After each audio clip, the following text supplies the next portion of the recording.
Hey everyone, it's Brad and Josh here, and we welcome you to We'll Bring the Popcorn, the ultimate film and TV podcast. Today we're going to be reviewing the second season of Wednesday and the first season of The Paper.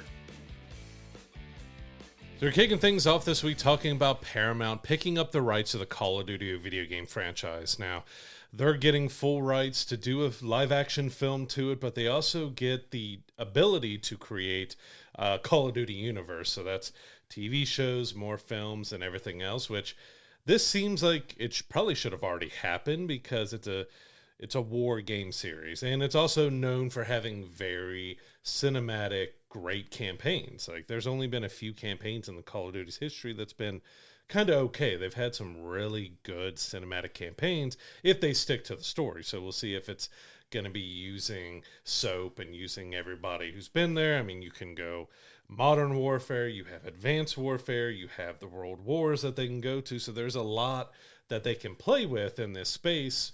So it'll be interesting to see exactly what we get out of this. As long as it's kind of dark and gritty and they take kind of the war and action seriously, I think it should be a no-brainer that they have a good film and a good new universe to go off of, but we'll see how it ends up turning out. Yeah, I just hear the words Paramount, and I think of one word and one word only, and that's Halo. Mm-hmm. So that gives me a little bit of trepidation about them trying to take over Call of Duty as well, because as many know, the series was not well received at all. It got 2 seasons on Paramount before it pretty much got the old heave-ho on out of there, but yeah, I mean, Call of Duty, like you said, there's so many games and so much lore to build off of that you could really do some good things with. And I want to talk a little bit about the fact that apparently Steven Spielberg tried to get his hands on Call of Duty and make a movie out of it. And Activision got so freaked out about it that they sold the rights to Paramount. Steven Spielberg is one of the preeminent filmmakers of all time, known for doing war movies, by the way, really freaking well. Like, Saving Private Ryan and all of these other films that he's done, but you're freaking out over Steven Spielberg because I guess he wanted a little too much control for your liking. It's Steven Spielberg. What are you doing? How dare you give Steven Spielberg control over something that he's doing? Like, it's crazy. That's like asking Picasso not to use a paintbrush or something. You know what I'm saying? Like, it's just absolutely ridiculous. And that's what causes me to have a little bit of trepidation with this. Like you said, there's always opportunities to do something really spectacular with it, but if they're already freaking out over one of the greatest filmmakers of all time trying to be a part of the project, that doesn't give me a lot of confidence in what they could be building with that now that they've got their hands on it. The Office meme popped in my head with this of where Angela sneaks up on Dwight and he freaks out about it. Well, Paramount is Dwight and Steven Spielberg is Angela there. And they just go, oh, freaked out. Steven Spielberg wants to do our movie, but he wants control. Like, Steven Spielberg. Yeah, I mean, like, I get it's a new franchise. You want to be able to have control over, but you have one of the greatest living directors who is a fan of the game series and approached you about taking on the franchise. And you're like, Paramount, buy it, please. Like, we don't want him to have anything to do with it, please. Like that's just wild that you turned down Steven Spielberg like that. Yeah, what are we doing, Activision? That's just absolutely crazy. We'll see what Paramount does with it, but I'm not overly confident, like I said, given their history with Halo and already trying to take a successful video game franchise and make something with it. I don't know. We'll see who winds up getting the reins of this project and kicking it off for them, but the fact that you were so paranoid about Steven Spielberg just kind of gives me a tremendous, tremendous amount of pause when it comes to just the quality of something you're going to make. I'm going to reserve until they, announce who's going to helm this first project, but man, that's a big miss. Yeah, because you've done good with like Sonic the Hedgehog, although you had fans that had to come back after you because of the design, because it didn't go over right. So they've done a few good, but when you're talking about a big military-esque franchise, when they failed so badly with Halo, it does, that failed with Halo, and how they acted towards Steven Spielberg was like, all right, so what are they trying? Are they just going to milk it for all it's worth, not caring what the quality is of it and just go? Like, because I mean, like I said, they have such deep, entertaining cinematic campaigns to these games. Like, that's one of the main reasons why I played. I played the multiplayer, but I didn't get into it too deeply most of the time because of how sweaty and everything else it gets and how just over-the-top people get with Call of Duty multiplayer. I love the campaigns because awesome. they had such a great, gritty story. You had surprises. You had surprise deaths. You had a lot of stuff that happened. It's already got the bones to be something good, but yeah, we got to see if Paramount, after this freak out over Steven Spielberg, is going to actually let it be good, or they're just going to crank out as many as they can until it stops making money. Yeah, it's funny you mentioned sweaty online multiplayer. That's the Call of Duty is the game that got me to stop playing a bunch of those types of FPS, type games, just because of how toxic the online community was, which that bodes well for your fandom when it comes to making a movie too. So we'll see how that plays out. I do want to move us into talking about another story that we've touched on quite a bit on the podcast here. And there's been some back and forth on whether or not this Tomb Raider series is going to be made, kind of sticking in the video game realm here. But it does appear that it has been greenlit and it is moving forward into production, and Sophie Turner has been cast to play Lara Croft in this new series from Amazon. It's going to be beginning in production around mid-January of next year, so we've got that officially in the works now. I know the internet definitely certainly has their opinions about Sophie Turner playing Lara Croft, but I'll reserve some judgment of that until I see what they actually come up with. But it's going to be interesting because now that it's finally officially got the green light and it's moving forward, what we're going to get from it. Yeah, she's a good actress, but she doesn't physically fit what you would picture as Lara Croft and stuff. But I'm absolutely going to give her a chance. You still have Phoebe Waller-Bridge behind it, so she's serving as a showrunner. She's also produced and writing it as well. We had Chad Hodge has joined in on the production. He's going to co-show run it with Phoebe Waller-Bridge. But what's interesting, they have Jonathan Van Teleken, who's going to direct this series, and he's notably known for directing the first 2 episodes of Shogun. Brilliant. He also is directing several, or we don't know exactly yet how many episodes he did direct of the new Blade Runner series that's coming out. So we can't really go off the quality of that, but I mean, that's 2 big projects that he's been a part of that. Of course, you can go back and look in our archives of what we thought about Shogun. That was such a brilliant show, and you get one of those directors taking on Tomb Raider. So far, I've liked what I'm hearing, but it was odd because everything that we had heard for a little while was that this was shelved. It was no longer happening, that it was dead in the water. They couldn't come to agreement on, the stories and scripts and everything else. And it's like, all right, we're filming in January. Okay, it's September, and this is the first we've heard about it in months. So there's still a little apprehension behind it, but I'm willing to give it a chance. The animated Tomb Raider series with Haley Atwell that was just on Netflix was pretty solid, but we haven't had a live action Tomb Raider since the last time they tried to reboot it based off of the newer games. I assume we're going off of the newer games still here, but we really don't know what direction they're taking when it comes to the story yet on this series. Yeah, for sure. And like you said, the jury's still out. I mean, we're just now getting confirmation that this is going into production. But if you get somebody who's directed a beautifully aesthetic show like Shogun, I'm expecting that same quality out of this Tomb Raider show, because if you've seen Shogun, you know just how stunning the visual set pieces are on there, and the way it was shot was just so freaking good. Like, I'm excited that he's attached to this Tomb Raider project, because at least bare minimum, even if the story quality is not the best, visually it's going to be just spectacular and well done and well shot, and it's really going to set the tempo for what at least will visually be a very satisfying show to watch. So I'm at least excited to get that aspect and get him on board with it, because that's a good get as far as a director for a show goes that knows how to shoot pieces like that. I'm interested to see the theme of this one, what kind of adventure Laura's going to go on, but yeah, I'm at least pleased that he's on board, and that bodes well for the show, at least out the gate. Yeah, and we don't know when we're going to see it quite yet, if it films next year, potentially 2027, but so. 2027 is already going to be a stacked year for entertainment.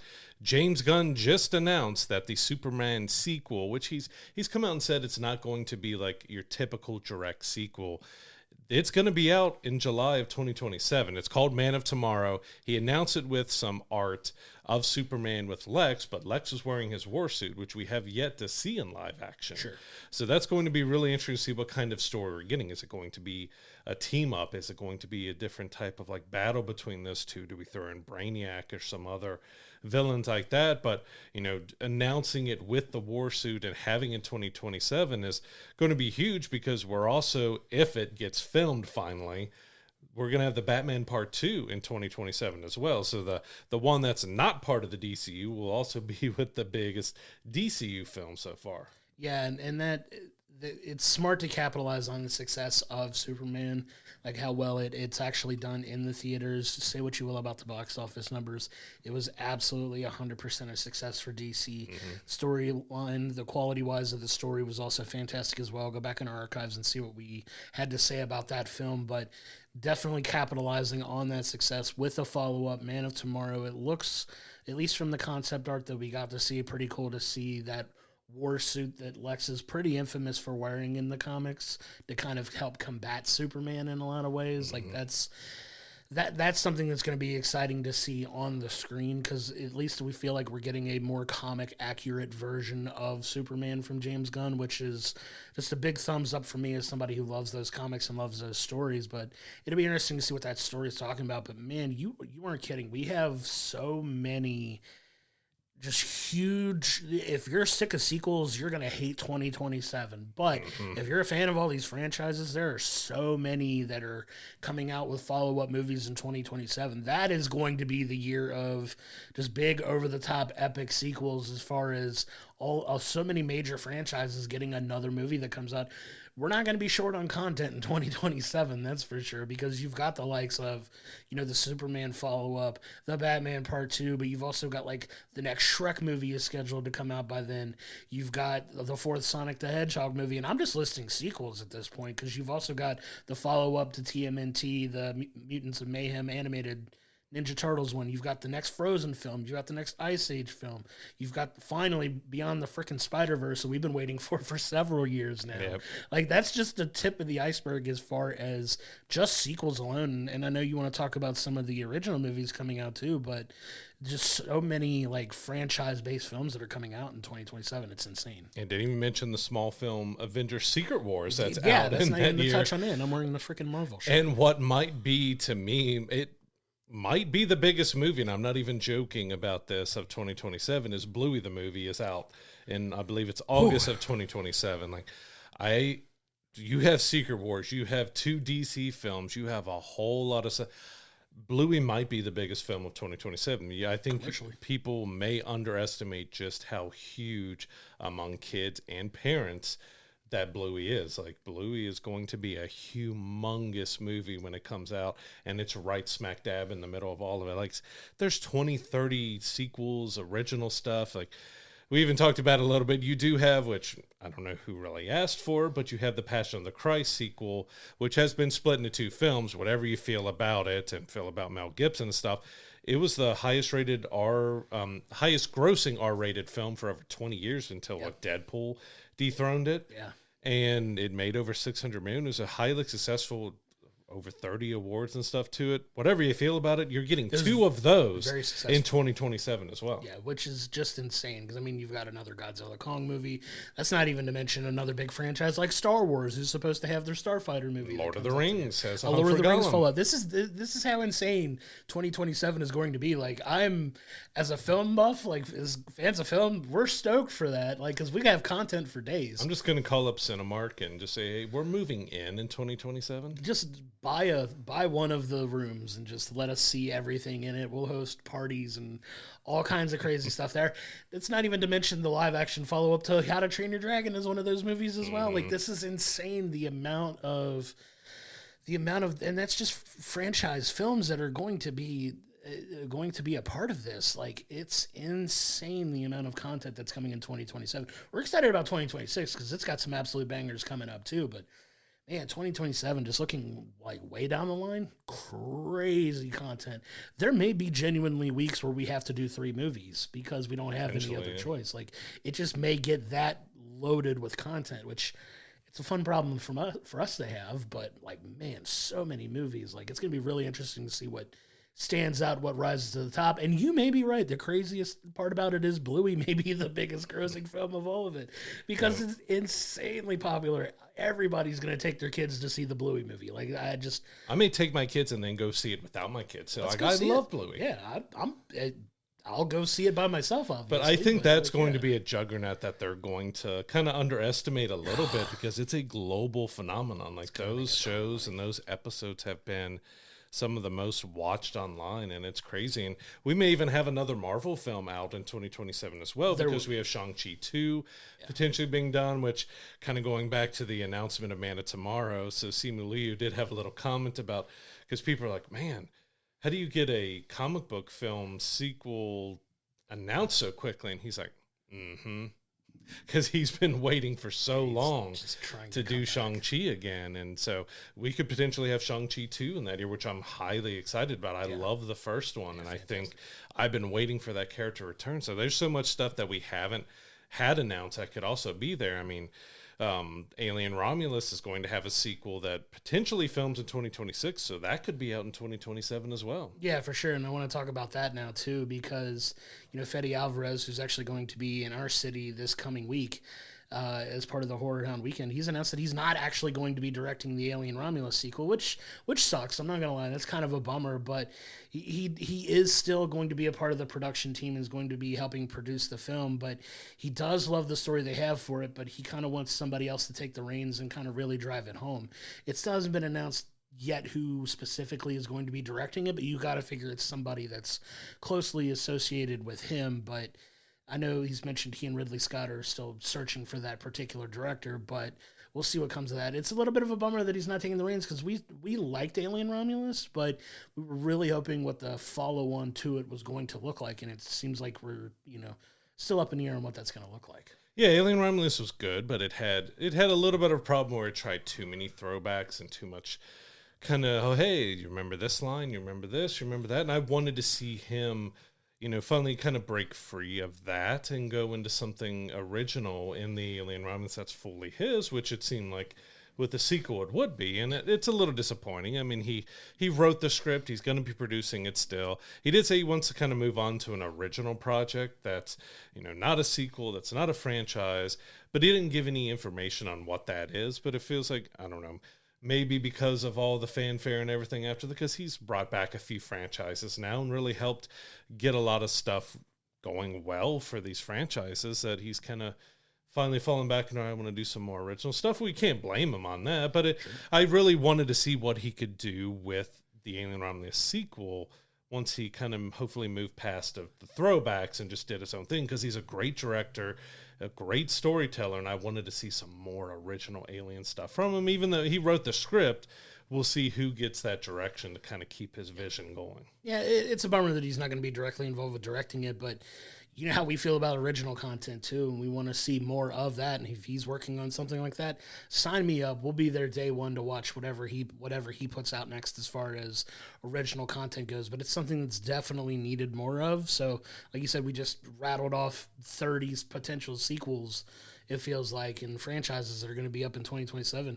Give us more original content. Go support it. If a director of that caliber wants to make something original, let's go. I'm excited to see what they could potentially have in the works. And we'll see if anything else comes out of Horror Hound. He's doing a Q&A panel there and everything else. We'll see if we get any more information out of him on potentially a new director or exactly what this new project is from him. Yeah, I'm excited for that for sure. We are now partnered with Dubby Energy. Dubby is a clean energy drink to give you focus with no crash or jitters like other energy drinks. Dubby contains vitamins, amino acids, and 150 milligrams of caffeine. It also features 0 calories, no sugar, no fillers, and no artificial dyes. From Dragonade and S'mores to Push and Punch and Galaxy Grenade, Dubby has a wide range of flavors for you to choose from.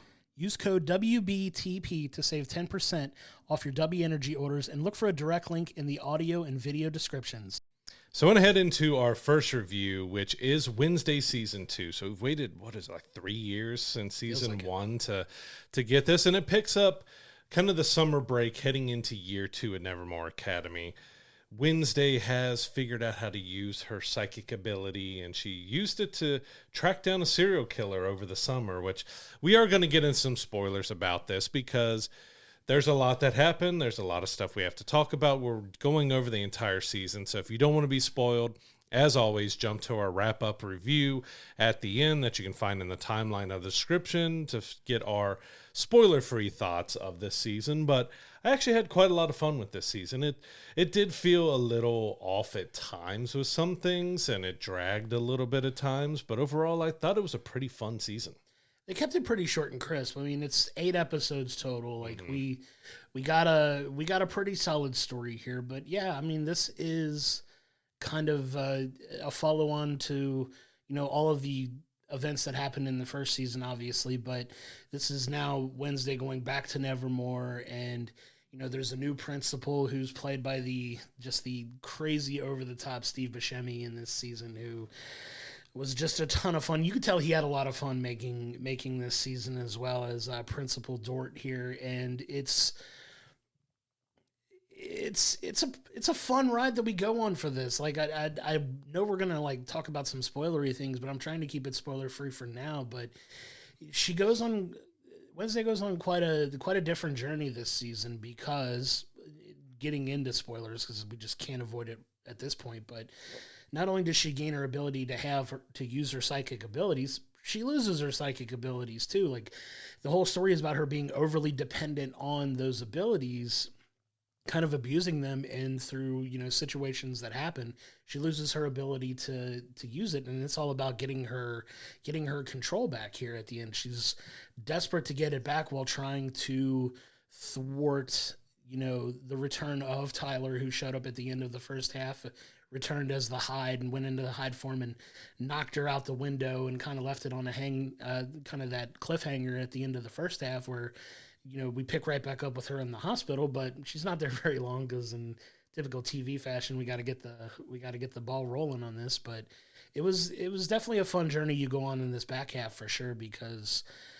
it's a lot of moving pieces in this, a lot of different things going on, but at the same time, it's still about Wednesday and her, lack of trust in literally everyone around her, and her learning to kind of accept help from other people, really. And that's kind of the crux of the back half of this season, because she was not going to get out of this situation by herself, as she finds out in some pretty interesting ways. Yeah, because she basically becomes a celebrity at the school as well, so everyone knows her, everyone's trying to be friends, which even gets her in the eyes of a stalker who can turn invisible and go around, which gets really interesting. And I know a lot of people talked about it. That the actress who played Agnes looks so much like Christina Ricci to me. Like, it was crazy kind of how she looked, but it was a lot of fun. It tried to deal with some relationship stuff that's mostly around Enid, who's in a love triangle. That kind of stuff wasn't as important. Hopefully in season 3 they just kind of let it be. I don't know if it really needs relationship stuff in Addams Family and Wednesday, because most of it is around Morticia and Gomez, when you have like the love and relationship things, and they were very much not there in the first season. But season 2, Morticia gets a much bigger role, which gets Gomez around, and then Pugsley, who grew about 7 feet in between season 1 and season 2. Yeah, he has come into Nevermore Academy. He has electric powers as well. So it did feel at times a little bit like we're getting a little darker Harry Potter. Everyone has different abilities that they can do, controlling insects and lightning and, the siren songs and telekinesis and everything else. It's like it gets a little invisibility. You get a little bit dark Harry Potter feeling with it, that was okay. It was more when they got into the grittier detective kind of stuff with Wednesday, of trying to figure out, because she's trying to figure out who her stalker is, but she kind of has more than one, because you realize there's someone else darker who can control ravens and do this in the background that are killing people, and she's trying to figure that out. But she's also got Agnes to deal with, and her relationship with Enid, because Enid changed over the summer. She has a different feeling to her, and she has a different thought process to a lot of the stuff she does, as she's kind of coming into her own a little bit here, especially as she's dealing with her pack. And we get quite a few new teachers because of people who have died and left. So there's a lot of new that was thrown into this season. Yeah, for sure. And you get Wednesday on her journey here, and I want to give like a little extra love to Gwendolyn Christie, who does kind of like come back here. Like, we're in full spoiler mode now, but Gwendolyn Christie does come back as her character from season 1, but now she is Wednesday's spirit guide. So she kind of shows up and she's kind of helping guide Wednesday along while also maintaining that animosity from the events that happened in season 1, and they have some fun, playful back and forth on that plays out over it. But I thought she was really fantastic in the scenes that she was in, for sure. You get a very brief cameo from Lady Gaga in this as well. Everybody was wondering what her involvement was going to be, and you do see her in this back half. And a new song. And you get a brand new song that is actually played out in the typical episode 7. It seems like is going to be the dance scene episode, because I believe it was the same episode that had the iconic Wednesday dance in season 1. I can't remember if it was episode 7 or not, but it might have been episode 7. But it was episode 7 of this season where you get the dance sequence with Enid and Agnes that it played out really well. It was fun. I don't think it's going to be quite as iconic as the first season, but it was still a really cool scene set to a brand new Lady Gaga song that was pretty cool and a lot of fun too. But yeah, they definitely tried to, I feel, shoehorn in the romance part of it a little bit, just because it is kind of a teen-centric, and I get it. You kind of have to have that element because, that's part of the school-age drama is, relationships and, how fleeting they all really are and at that age. But all they have is Enid. Like, there's really no other relationships other than Enid. Yeah, but it's like, but like I said, it was kind of just shoehorned in for kind of a little bit of extra sauce in a couple of the episodes. But yeah, man, I had a good time with this because you realize that people you are suspicious of probably are right being suspicious of them. But then you also have the tale of Slurp, who was, Pugsley's zombie, that gets kind of a full character arc in this throughout this entire season. You come to find out who that zombie actually was and how integral they are by the end of the season here with everything that's going on. And I'm kind of bouncing around a little bit, but like by the time we get to the end of the season, it leaves things in a place that's very intriguing for when Wednesday season 3 is going to be coming out and some of the stuff there, because you get this whole Wednesday uncovering a lot of family secrets in this season, where you're starting to learn a little bit about the back history of the Addams family itself and things that her parents were involved in, and just her quest to not only understand her family, but everything going on around them and why things could be happening to her based on things that her parents did. And it's a very interesting way of presenting all of it that I think Tim Burton and the crew on this show have done a really good job of and keeping it interesting in the second season. And I think they did really well with it. Yeah, you get a lot more family aspect in here because not only Morticia and Gomez are part of it, you get a little bit of Lurch, you get a backstory to Thing, you get her grandma and her Aunt Ophelia get the story points and stuff progressing with here. And we also get a cult kind of being wrapped around. And like that was kind of the weaker part of it all. I mean, and it ties into some of the main characters, but it's kind of a side story compared to everything else that's going on that's wrapping around Wednesday and her family and everything with Slurp and what happened in the past and the skull tree and everything else. Like all of that ended up being tied into like one little bow and wrapped up really well together. And then you had the cult kind of storyline in the background, which was fun, but it was also, which I liked a cameo that ended with that with Casper Van Dien that you got to see towards the end of that storyline, which was a lot of fun. And to have see him show up in Wednesday, because I've been rereading the Starship Troopers book, and I still go back and revisit that movie all the time. I mean, he's done other stuff than that, but that's what everybody remembers him from. To see, I'm like, he's wearing a bad wig right now, but I know who that guy is. Yeah, I know that face. But yeah, I mean, I think the second half was much stronger than the first half, because the first half you're really trying to set up that she has her psychic powers, you're taking away, and you're setting up the mystery that there's other things going on. I also do feel like it was a little bit weaker that they did go back to Tyler and bring him back into it and bring, you got Christina Ricci showed back up for a little bit there.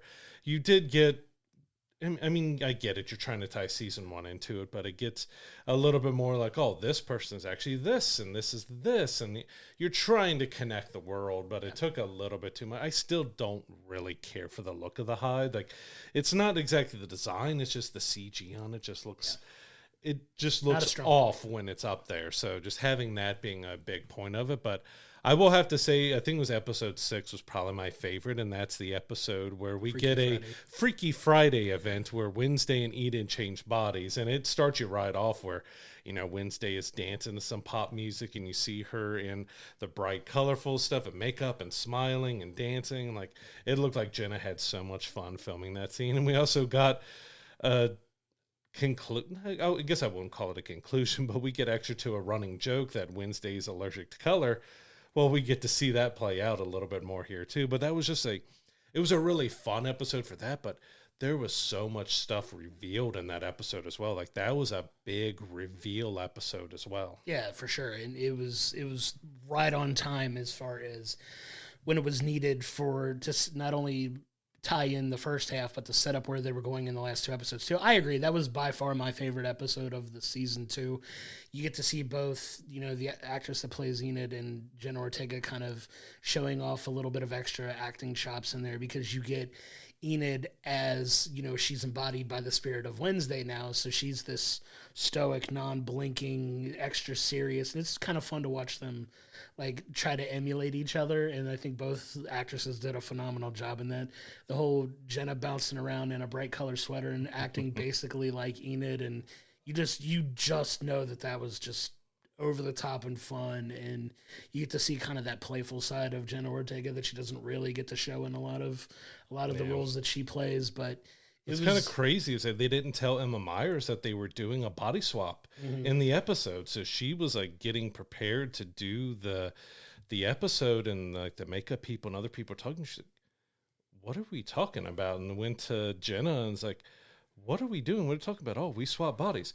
Oh, I had no." So she had very little time to prepare to do it. And I think she did a fantastic job with that. But like, she came out and said, I had very little time because I didn't realize that is what was going on in that episode. Like, we were going full bore into it, and she gave it her best effort too, because it was really well done. I had a lot of fun with that episode. But yeah, I mean, you get to the end of this season, you get the whole Hyde and, you know, the whole that family and everything that was going on with that, and you have a very definitive conclusion to that sets up where we're going for season 3 of Wednesday, which does appear to be more focused on more secrets from the Addams family, because you have Wednesday setting off with Uncle Fester, who shows up on his motorbike with the car that she jumps in, and she now has access to her aunt's journal that her mom gave to her, and just going off on this journey to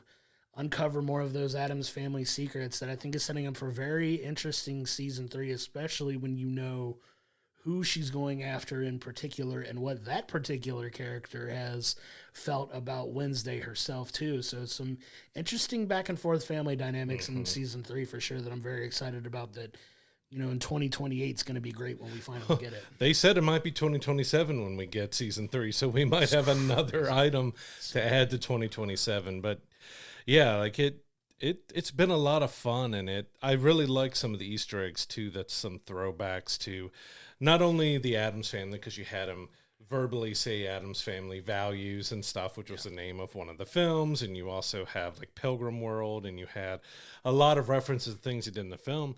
There's also a nice kind of throwback to Tim Burton, because there was a stop motion animation sequence in this season as well, which, you know, throws back to, you know, Frankenweenie and Nightmare Before Christmas and stuff he's done before with that. So that was kind of a nice little touch to throw that in for I believe it was the Reading of the Skull Tree story was when they did that. So that was a lot of fun to see them include that. Like, I've seen some other reviewers and things talk about how it feels like they lost the thread and lost the point of the Addams Family, but I feel like this actually strengthened it from the first season, because you got so much more of Gomez and Morticia and the family dynamic that is broken, but they enjoy it, but it's also broken, and going back and forth, because Catherine Zeta-Jones got a lot more time as Morticia. You know, Gomez was kind of still more of a side character in it, but he got his moments. But I really liked what we got to see out of Catherine Zeta-Jones is, Morticia in this one, because we got the dynamic between her and Wednesday, and they're fighting, and her mother, and they're fighting, and other stuff like that I really felt like she finally came into her own as a character. Because in the first season, they just kind of felt like they were there, and now they're finally getting to play these very infamous characters. Yeah, and you get added layers to these characters that make you more invested in them. That's what you want out of a show, and an opportunity to dive deeper that you don't always get in a film, but in the series now they've added these layers, and I'm excited for where they're going. Like, I really enjoyed this season. I think they definitely amped up some of the intensity a little bit in some of the scenes, some of the emotional weight too, and I'm really excited for where they go and where they take this, whole history and mystery of the family and how that plays into everything, because, it seems like once again, Nevermore is in danger of not existing anymore at this point, and we're seeing if they can break away from the school, where else in the world it takes them, and, what happens to all these characters we know once the school's not involved. There's also the plot line with Enid and what she's got going on, and, they're setting out to, quote unquote rescue her after the events of what happened in the last episode there. But it's definitely going to be interesting to see where it picks up in the tone of this next season going forward and what the theme of it's going to be. Yeah, I can't stop still having my Hogwarts parallels, because I know Hogwarts is shut down. Nevermore is shut down. The kids are on their own outside of the school now. There's definitely a lot of parallels that can still be had there. But yeah, it was a fun season overall. So Wednesday season 2 was an enjoyable, fun, darker, kind of a little bit more gore, more horror-like telling of Wednesday's story, but we got a lot of progression with the characters, with Wednesday having some changes, the Morticia having changes. It does falter a few times, feeling a little bit more like Harry Potter than the Addams Family at times, but it balances that really well, especially in the second half, and there's a lot of fun to be had. I'm giving it a solid 8 overall. I think it did a really good job of bringing us deeper into the world, giving us more depth to Wednesday, having a little bit more fun with it. I kind of wish we had less of kind of the connection to the first season and bringing some characters back and having them be such a huge part of it, because I wanted a little bit more original stuff to it. But overall, it's still a solid 8. Yeah, I'm going to give it an 8.5 just because I really enjoyed the progression in the characters and, the extra layers that are giving to each of these, especially like Morticia, like you said, getting more involvement from her in this and just really diving into this mystery around the Addams family and their history and where we're going for potentially season 3. 8.5 is where I land on it because, like I said, I enjoy it just as much, if not more, than season 1, but you get that depth of character development that doesn't always happen in the second season of a show, where it usually gets fleshed out so much in the first season that the second season suffers because of it. And I like that they took it and ran with it in season 2, and I'm excited for that setting up for season 3. I like where all these characters are going in this journey. It's a lot of fun, and I'm along for the ride here for sure, but 8.5 is a really solid point for me. I'm excited for season 3 when it's coming, hopefully in 2027, but if it's like the last season, it may not be until 2028. We don't know how fast they're going to get back to it, but I'm excited for the future of it. This is a definite solid follow-up to season 1. If you're a fan of the show and you haven't seen season 2, go watch it now. It's so much fun. Like, I really enjoyed it. The new Lady Gaga song is awesome. The fun dance stuff is good. The Freaky Friday episode was fun. The Harry Potter parallels don't bother me that much, but it's definitely there and noticeable if you're thinking about it, but it's still a really good teenage family drama / horror / mystery / comedy. Like, they kind of touch on a lot of genres, and it's kind of a melting pot of different things that they do a great job of mixing all of those tones together into something that's very palatable and really easy to get through watching, because most of these episodes are about an hour, but I didn't really feel like I was taking that long to watch it. Like, it's a pretty breezy watch, and if you're into binge watching, they're all out now. Go check them out and have a good time and let us know what you think. Yeah, most of it just relies on just how good Jenna Ortega is as Wednesday. She just fits that role so well. She can do the deadpan, just morbid, dark, no emotion look and acting so well, which also made that Freaky Friday type of episode so much more enjoyable because you're seeing her smile and laugh and dance and have fun, and she just did such a good job of being able to split those personalities so well and do her own version of Enid, which was, she is very bubbly and very over the top, so she did that very well. But I'm waiting for season 3 for Isaac, who plays Pugsley, to come back and be like 2 foot taller and have a very long beard, and he's going to look like older than Gomez when he comes back or something, because he's just out of all of the cast, I think he is the youngest, so he's the one who's still growing and still going. And so that was just a huge difference between him in season 1 and season 2. Yeah, it was definitely startling to see him in episode 1 when I'm like, good God, that's the same kid. Like, it was incredible to see the literal growth he had in that season. Yes, we didn't really talk about about Pugsley too much in here, other than his stuff with Slurp, but we did get some growth for his character as well, because he feels like he's the outcast of the family, which they kind of enjoy that at ways, but he got that, well, his parents don't really care that much about him, cares about Wednesday more, and we actually got to see a little bit more of that depth in there, and also the darkness, because, you know, he gets in trouble for hiding Slurp, and he has to, so which punishment do I get? Do I get the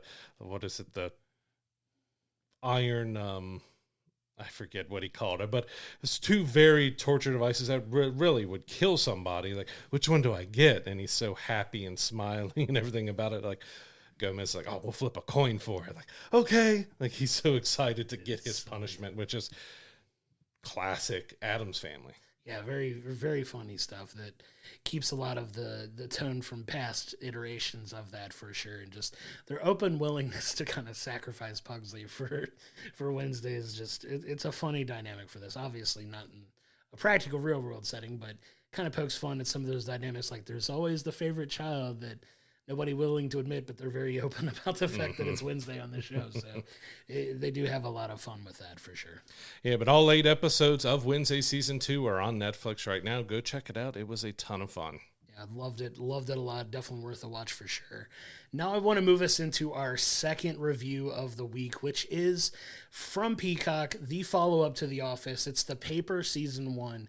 So to kind of give you an idea of what this show is about, it is the story of a fledgling newspaper in Toledo, Ohio, that the camera crew and the documentary crew from the original Office series have found this company as kind of their next project of, you know, documenting this type of real life workplace environment, and come to find out that it's at this newspaper in Toledo, and you get a little bit of a backstory. But one of the favorite characters of The Office is in this show, and it's Oscar, obviously, who, as many of you know, is one of the more popular side characters in The Office. But come to find out, the way that is actually tied is you go back for a follow-up on Dunder Mifflin, and come to find out that Dunder Mifflin closed in, I want to say, 2019 or so, based on the show. But the company that bought it is the company that owns the paper product that also owns the newspaper. So you have this office setup where it's half a newspaper and half of a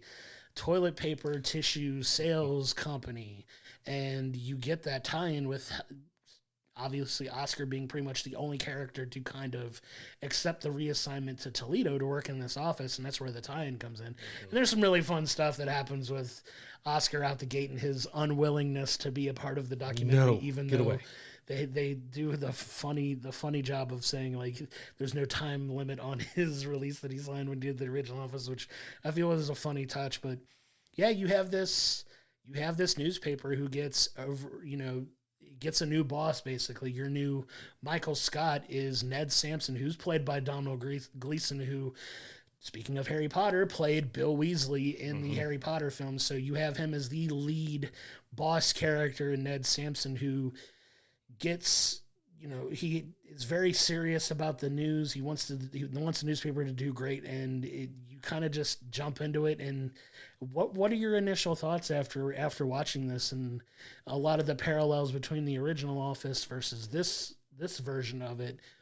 What did you think? What was your initial takeaway from it? I think we were both pretty apprehensive about it, first off, because, you're doing something as a follow-up to The Office. That's tied to it, but not tied to it, and as you mentioned. And we're going to have plenty of spoilers with this, too, just because there's so much to talk about with it, especially when it comes to spoiling stuff between The Office and the paper, because as you mentioned, they did that. We got to visit with Bob Vance, who kind of gave where Phyllis is. We do get a bit of, Stanley gets called in one episode, but you don't hear him, and you get quite a few ties, but it's really interesting that they did go to that point of, well, Dunder Mifflin is no more. They've been bought out. It's a laser tattoo and makeup place or something now, that you don't actually have the Dunder Mifflin office anymore. Like, Dunder Mifflin is gone. And so, yeah, that's kind of how they explain Oscar. It's kind of interesting that we don't have anybody else, but we know towards the end, like, Andy was off to his own thing. Jim and Pam had left. You had Stanley was had retired to Florida. Kevin had been fired. And so Dwight and Angela and a few of those are the only ones we don't really have, like, what exactly happened. I assume Dwight's off just running his beet farm and his aunt's farm and everything else. But I was actually pleasantly surprised by this because, at first, that first trailer didn't give a whole lot to, like, okay, this seems all right. And then we got the word that it wasn't doing a weekly drop anymore, that it was dropping all at once. I'm like, does that mean the quality is going to be worse or anything else? But I actually enjoy this quite a lot. Like, I went into it knowing that the first season of The Office wasn't great. It was okay. And more rewatches as you go back, and after watching the series, it gets better because you know the characters and you know what they become and everything else. But I also feel like this is a mix of Greg Daniels' other show with Parks and Rec. It definitely feels a lot like The Office and Parks and Rec kind of come together. And you can compare and have parallels with different characters of, like, Ned is in the Michael Scott role, but he's kind of more of our, I don't want to say he's Jim, because Mayor is kind of our Jim and Pam. And so the kind of Ned and Mayor are both kind of that mix of Jim and Pam. And you've got Oscar you've got Barry, the only reporter. He's definitely our Stanley. You have Esmeralda, which I have to say that's the only character I haven't cared about too much. I feel like she's over the top because we're telling a story about a newspaper that's barely holding on in Toledo, Ohio, and you have this extremely over-the-top Italian woman just wreaking havoc. She is not a fan of Ned because he comes in and takes her job, and she believes she could have it back, so she's doing whatever she can to try to get Ned out of there. And there's some funny moments, but I think it's a very strong personality to get used to right out of the gate. And I will compare her more towards, like, Andy, because Andy was a very strong personality. And I do feel like the later season of The Office suffered a little bit because of Andy becoming a main character, because that type of personality is better in small doses, at least to me. And I think Esmeralda is going to be better in small doses. I want to see how they evolve and change her character going on, because season 2 has already been greenlit. So they are going to do a second season of it. But I do think there's some tweaks and stuff that need to be done to a few of the characters. And I think Esmeralda is probably the one that needs the biggest tweaking, because she was a lot to deal with. It's so funny you say that, because I'm going to be honest. I'm going to say something that might be controversial. Esmeralda is my favorite character on this show because she's so over the top. And it's like just over the top, cartoonish villain, like almost Cruella de Vil-esque in ways of just trying to get Ned ousted in this. If you don't know, she is Sabrina Impacciator, who is very famous for being on The White Lotus. If you've seen that show, like, that's where, if you've never seen her before in anything else, White Lotus is definitely where she's gotten the most prominence from. But I don't know why, she just made me cackle in a lot of stuff, because she's just so bad at being bad. Like, it's funny, in my opinion. Like, she's very strong personality, over the top, very thick, very heavy accent, like bad but meant to be bad. And I think the comparisons to Andy are apt, because as most people know, Andy became more popular on The Office because the actor who played him, Ed Helms, blew up in a big way with the popularity of The Hangover, and I think they wanted to make a bigger role for him just to kind of capitalize on the star power from that. I really think so. I think that's why Andy got more involved in The Office. But I do think there are some moments where she can really evolve because you have some of the episodes where her and Ned actually work together and get along and try to at least a little bit. And I think you'll start to see a little bit more of that. I don't know if she's going to evolve that much, but I think you can make some tweaks to her for season 2 that I think would work really well. She was just fun, man. It was just so silly, the stuff that she was doing in every episode in this, that it worked for me, and I don't know why. Ned is definitely very much like you said, a mix of Michael Scott and kind of Jim a little bit, but he's the one who very obviously wants to be the most successful. He takes journalism very seriously. I like the kind of will they, won't they storyline between him and Mara that go through this entire season, where you can clearly tell there's chemistry there that, takes a little bit of a nut to crack. I wanted to say that one of my other favorite characters on this is Detrick, and I don't know why, because he's kind of this, he tries to act like a player who doesn't know how to be a player. He's kind of like Ryan. He's very much like a Ryan type of character on this, but I don't know why it works for me. He's kind of unhealthily obsessed with Nicole, one of the other characters who Ramona Young did a wonderful job of too in this, and she's definitely very much that Mindy Kaling kind of character. Kind a little of bit. Kelly almost meeting Angela A little bit. So you see like some of the hybrid adaptations of these characters from previous characters, but the way Detrick is trying to win over Nicole in a lot of these, it was very cleverly written in a lot of ways. Like the wooden duck the wooden bird that he felt for whatever reason, just gonna carve you a wooden bird. Work, and you just have these guys like.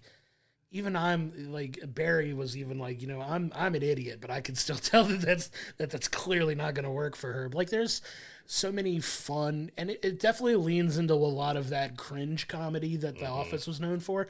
There is a heavy amount of that too, and that kind of so awkward it's funny kind of stuff, especially with a couple of the reporters. I'm forgetting the characters' names, where they go and they're trying to find stories, and they come up with the whole like two kids messing with them talking about dogging, and they try to do that it was Adam and Adola. Yeah. And you play a little bit of those. Adam reminded me a lot of Andy Samberg's character in Brooklyn Nine-Nine in a lot of ways. Yeah. Like there's a lot of similarities between, and I know they're both like comedians and stuff like that. So Adam's definitely your real kind of just dumb guy who knows nothing.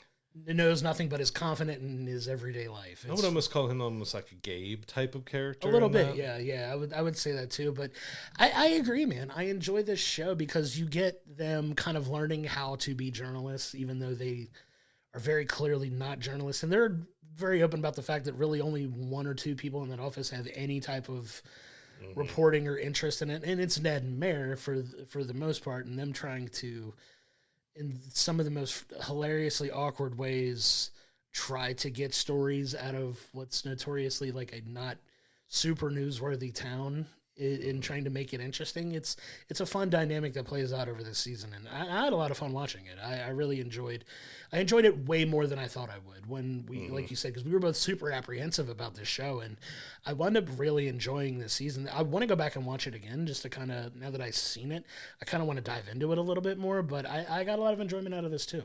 Yeah, Ned and May are probably my two favorite characters out here because they have such a great chemistry together outside of like, if you're talking about their characters' chemistry, but the actors have a great chemistry and work off of each other really well. And Mayor's already given the Jim stares a lot, so she's kind of our Jim in here, but she plays it really well, and she's really great, and it's like she's probably my favorite out of all. But yeah, Ned, you're kind of, he's walking that line of being a little bit of a Michael Scott and being a little of a Jim, that he knows what he's doing, but he doesn't know what he's doing because he was kind of a Nepo baby. His dad, his family comes from some money, and they poke fun at that, which is some really fun dynamic between Mayor and Ned when they're kind of really ribbing him about his upbringings, because there's a line about like, what did you do with the sheep and all that? So your parents bought you a sheep, and like, what did you do with it? Oh, well, the cook did this instead, because he ribbed himself like, oh yeah, the cook handled, cooking my meals and stuff like that. But there was such a great dynamic back and forth. I also like Ken. Ken is more of the absurd Michael Scott personality. He is the other, because it is kind of a weird dynamic that you have everyone's basically local to the area. Then you have Ken and Esmeralda, who are your international flair with our British and our Italian people. But Ken definitely gives you that Michael Scott, I'm just an idiot, over the top, don't know what I'm doing type of guy who is working with Esmeralda to try to overthrow Ned, but he also gets to see parts of it like, oh, maybe I need to remove myself from her, and maybe I need to do this. And you also get him, he's in charge of, there's an incident that happens with the toilet paper side of it, which they share an office. Half of it's softies and half of it is the paper and stuff. There's no walls between them, so they can see each other.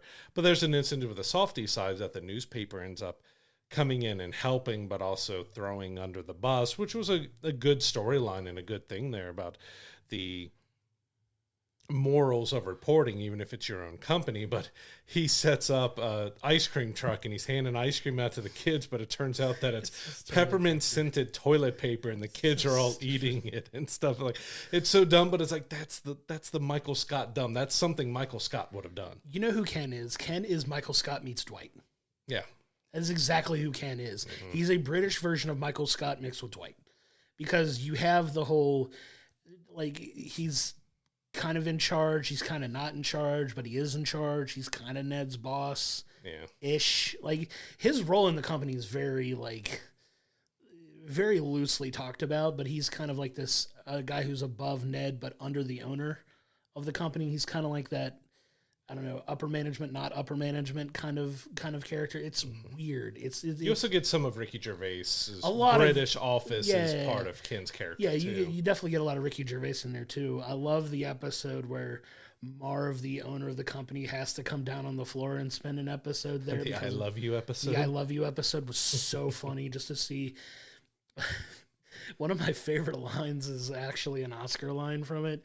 It's where, Ned, for whatever reason, gets into this mental space where he's trying to please the boss by just putting up these absurd the absurd meeting where they're all like, I'm gonna point at you and you're gonna nod and you're gonna stand up and we're gonna high five. We're just gonna it's walking out. Everybody claps walking out. We're just gonna put on this great show for the boss. And why don't we have an actual meeting? No, let's. But they go through this whole absurd routine, and he goes, and it's very clear. It's very clear that Ned enters this headspace of dealing with some unresolved father issues potentially that they don't dive into too much, where he just wants to make this father figure boss Marv happy. And one of my favorite lines is just so simple and funny. It just tickled me, where Oscar is doing his confessional to the camera crew, where he was like, you could clearly tell Ned was going through something, or was trying to work through something, and he should, but not at work. But it was just, I don't know why it just tickled me, but it was just so apt and funny. It was you could clearly tell he was working through something, and he needs to, but probably not here. It was just, I don't know why it just made me laugh, but it was so poignant and funny at the moment. But yeah, man, there was a lot of really smart writing in this, and I really have to applaud them. Like you said, we were worried when they dropped all 10 episodes and it wasn't a weekly thing, how committed they were to it. But like you said, season 2's been greenlit. I'm excited for what could potentially be set up in season 2, because now you have a little bit of spoilers here. The last episode is them winning awards in this Ohio Journalism Awards ceremony, and there's some funny hijinks that happen in Oscar's speech was really funny. Esmeralda just going over the top to try to take away anything that could positively, put Ned in a good light at the end.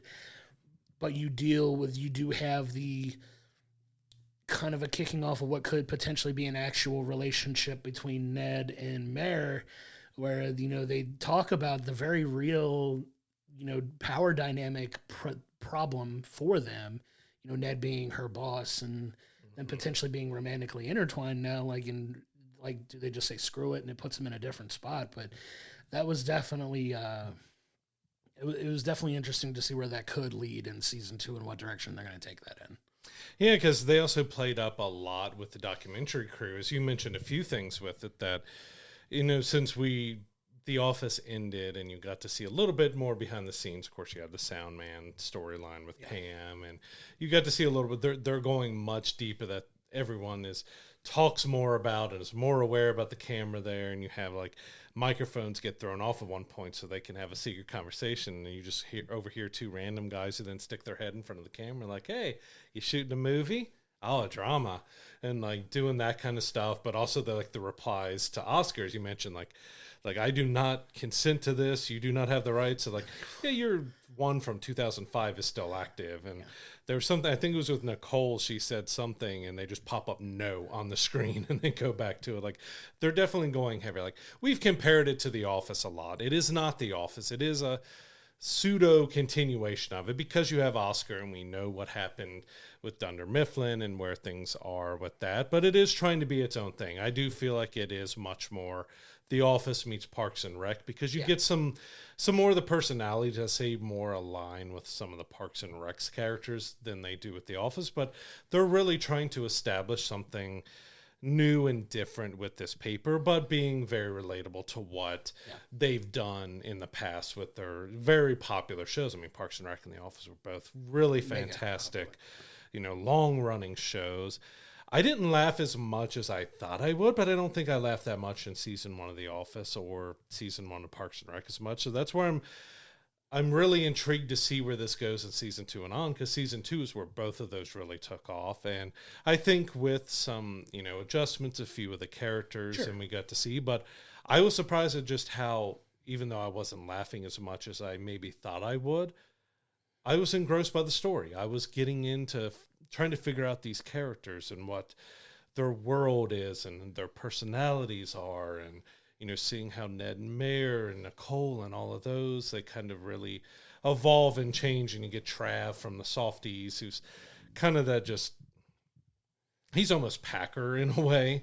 He's just kind of that oddball personality out there who's kind of playing both sides. But I really was enamored by seeing what the story they had to tell of how this paper evolves and how they keep things going and how they're going to mix in like the softy stuff, because we got a couple episodes that was very heavily not just about the newspapers, about the other parts of the business, and we get a little bit of the warehouse and the dock and stuff as well, which we don't get to see very many employees. So far we haven't seen that. No Dunder Mifflin warehouse employees have gone over into that side and stuff, but I was just surprised just how much I was into the story more than caring about how much I was laughing. I was really trying to connect and go through this journey with the characters.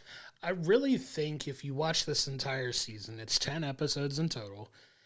I really feel by about episode 4 or 5 that it really hits its stride. And you can tell like they had gotten more comfortable with the characters and the world building and the situations where they wanted to go narrative wise. Because episode 1, the pilot episode, is very slapstick. We're trying to introduce these guys and kind of surface level figure out what we've got with these people. But by the end of the season, I think these are fully fleshed out, real characters that you kind of get a better grasp on, because you do get that exposition throughout the entire season. But I really feel like from about 4 to 5 on through the rest of the season, they really hit their stride with, quality storytelling. One of my favorite high points was the episode where they're trying to bring back the Shame on You segment, and they go to the mattress store, and it's kind of the back and forth with, the early stages of, Ned and Mare, are they, aren't they kind of thing. And it's, that dynamic of trying to bust this mattress company and them just, getting on the same page and have that gotcha moment where they're just kind of nerdily celebrating in the middle of the store kind of thing. But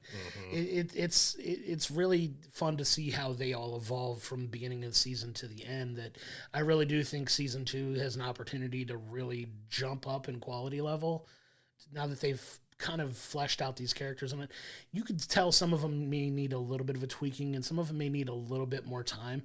I was hoping we would have gotten more Travis time, honestly, because I think Travis could be a fun character that you can kind of dive into a little bit more, because you really just got the whole him going to the fishing place and like he's just kind of this emotionally unstable guy kind of, but you could tell he's kind of like a central character in a lot of stuff that you can kind of dive into him a little bit more. But I'm excited to see Nicole as well towards the end. She's going to get something different towards maybe season 2 because of how season 1 ended with her. Yeah, because she's kind of a cold character, but you see her warming up just a little bit towards the end. I think you could do some fun things with her as well. But I'm excited for season 2, man. I'm excited to see where they can take this story, move it forward, and kind of really amp up the quality, lean into that comedy, because it is funny. There's definitely funny moments in there.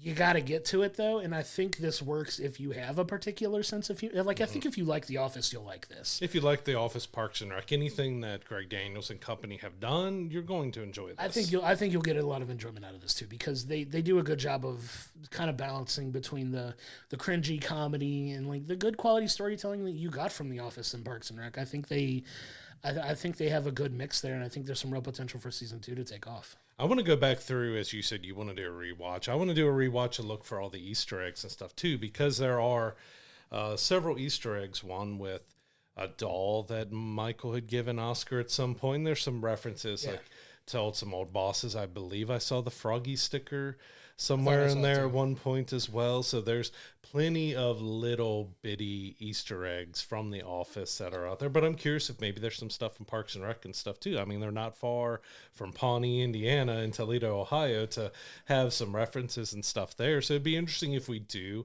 I would love to see a tie into Parks and Rec as well.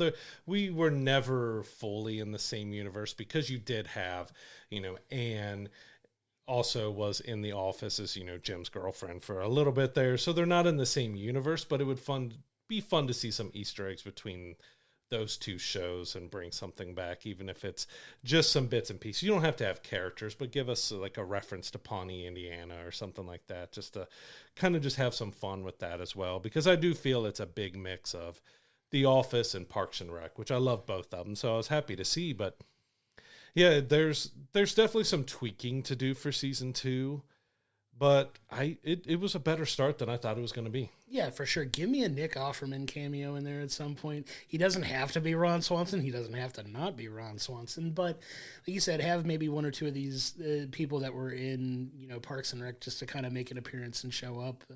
If it could be the actors even that are in different roles, just to kind of a wink and a nod to the audience that are fans of, those shows to kind of make an appearance for sure. But I don't know why this just popped in my head, and sorry to cut you off again. Detrick's bird, going back to The Office, didn't Stanley, when he retired, he was just carving birds on his front porch. Yes. So I wonder if that's it was definitely an Easter egg. Yeah. I don't know why I didn't catch it then, but right now my head was like, okay, that's an Easter egg to Stanley. That's why I made me because I was thinking of Nick Offerman, if you know anything about him personal life, because it was even joked about in Parks and Rec, is that he's big into woodworking and everything else. So I was starting to think about an Easter egg with woodworking and stuff with his character as well. But I'm like, wait, that's probably a reference to Stanley. Could you imagine them finding Stanley retired carving wood and Nick Offerman's with him? Like that would just be perfect. It would just be a perfect. There's the possibilities. Give us a writing credit, please, if that shows up in season 2. But yeah, the paper season 1 is just it's a fun journey to go on if you're a fan of, The Office and Parks and Rec. I think you're really going to like this show. It's smartly written. It takes a little bit of time to get going, but I think when they really get going, like I said, by episodes 4 and 5, they really find their voice, and it really starts to take off in this. I'm going to give it an 8 out of 10 for this first season. Like, I think you get a lot of charm, a lot of heart to these characters where they're really starting to buy into themselves as journalists and kind of finding their footing a little bit. And it comes at the expense of some very cringe-worthy kind of comedic moments at times, but you really start to root for these people to be successful and have this paper just kind of pull itself up by the bootstraps. But I'm giving it an 8. I think it's smartly written, especially the back half is really high quality of this show, in my opinion.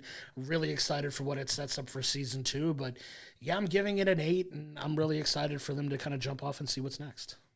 I enjoyed it quite a bit. I'm going to give it a 7.5 just because I feel like there does need to be some tweaks, some characters. I wasn't as big and high on Esmeralda as you were. She kind of dragged stuff down for me more than she brought it up, just because it was almost too over the top for me. Like, you can have over the top. The Office and Parks and Rec both had over the top stuff, but I think her character was just a little too much for me. It was overwhelming. So if they do some tweaks with that can easily be a much better show. And I didn't laugh as much as I thought I would, but it is a fun combination of The Office and Parks and Rec. That the Ned and Mayor characters, I really felt their relationship, working relationship, and everything else that's building. And Nicole, I enjoyed. There's some characters really enjoyed, and I just feel like there's a few things that need to tweak that could really make this a solid series going forward. So I'm giving it a 7.5 just because it just needs a little bit more tweaking to get to that point. But like, as I mentioned early on, The Office needed some tweaking after season 1.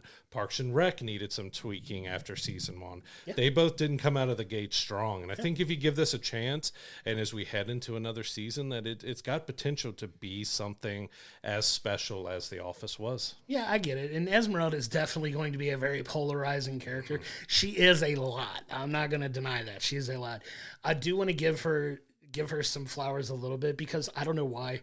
The episode where they were auditioning kids for the commercial, she was so funny as this overly dramatic, over the top, like stage mom with her kid who very clearly sucked as an actor. Like he was just terrible, and she's trying to coach him up and just be that stage mom of like, no, my kid's the best. Like you have to. Like, it was just so funny. See, my favorite part of that was Oscar and the kid because Oscar's like, he made it up, and he's like, this is how you handle an overbearing, over the top mom. And he's like, okay, thanks. I'll remember that. And then they do a talking head of him. And he's like, I'm not listening to that guy. He doesn't buy my Wendy's or something like that. Like that was a very funny line from the kid that he delivered there. Yeah, it was good. But I mean, the whole point was he was just this terrible, like emotionless, didn't have any emotion. I mean, he's a kid, for the love of God. But auditioning for the commercial, you very clearly see that he was less skilled than the other kids that were at least getting the opportunity to interview. And you just have her just over the top of her trying to act badly, and it's just, it works for me. I don't know why. I get why you say, because she is a lot. She has a very grating personality, but she plays into that so well, and she leans into it, and you could tell she has a lot of fun doing it, like on the show, and it works for me. I don't know why. I was just like, I could tell within like the first 10 minutes of the show, I was like, I'm going to like her. I'm going to hate her, but I hate her. I love her because I hate her, kind of thing. And it just, I don't know why. It works for me, and I hope they do kind of tweak her a little bit and give her a little bit of depth, because she does have some moments in that season where, especially like the catfishing episode was with Jarson, was with Darson, which was so funny. Jarson, it's Jason and Jared put together. It's Jarson, very Jarson. Common name. So funny, so funny. And the cameo with that episode. The cameo was this fantastic chef's kiss. But like she has some moments, and then like the episode with her and Ned trying to team up to take out this kid the kid blogger was really funny too. And like it's just, there were moments where she, I think, really shined in this and made some potential not as good episodes really funny just with her involvement in it. So I'll give her some love for that. And I get it. She's going to be a very polarizing character. Some people are going to be like, absolutely not. The personality is an instant no for me, but it works. I think it adds a fun dynamic to a show that might not be as interesting otherwise. I think you can keep her being an eccentric character, but just tone it down a little bit, just to give her some more layers and depth, other than being this just insanely over-the-top character. Because you felt like that was happening, because you got a kind of a touching moment between her and Ned. Sure, yeah. And then the next few episodes, she's back to just being right back at him. In your face, over-the-top craziness stuff with it. Because you kind of saw that, no, we're just going to go back to it. It's like, I just want to see a few tweaks with her. I like the actress, and I think it could be a fun character. It's just a lot. For me, it's a lot. I get it. Yeah, I get it. She's a lot to deal with, but like I said, I'm into it. I enjoy it, and I'm excited for this. All of the episodes of The Paper Season 1 are out on Peacock right now. Go check it out. If you've watched either one of these shows that we've reviewed this week, come to our Discord, come to our YouTube comments, talk about these shows with us. We had a lot of fun talking about them today, but yeah, these were two that I got to admit, I'm glad we did both of these, and they were both really enjoyable watches, and I'm glad we got to kind of talk through our thoughts on them. Yeah, I'm glad The Paper turned out better than I thought, because I do love The Office so much. And I've probably rewatched The Office 6 or 7, 10, 15 times. I mean, MTV and Comedy Central all through the week. It's all throughout there. I think even E airs The Office episodes as well, and I've watched them on Peacock, and I've gone through, and we're there. Like it's one of my favorite all times, and it has its problems, and it has its bad episodes, and it had characters that needed tweaked. And what gives me hope with the paper was just because The Office did start off a little okay, because like that pilot for The Office, like it was just a direct copy of the British pilot, and they were just going kind of over the top, slapsticky with it. And, you know, there was a couple good episodes in that first season, but it was like season 2 was really the launching point for that series. So I'm really looking forward to see if season 2 of the paper, they're able to get that magic as The Office did and really take off. Yeah, for sure. There's a lot of potential, I think, in this show that season 2 is going to be very telling about the staying power of it.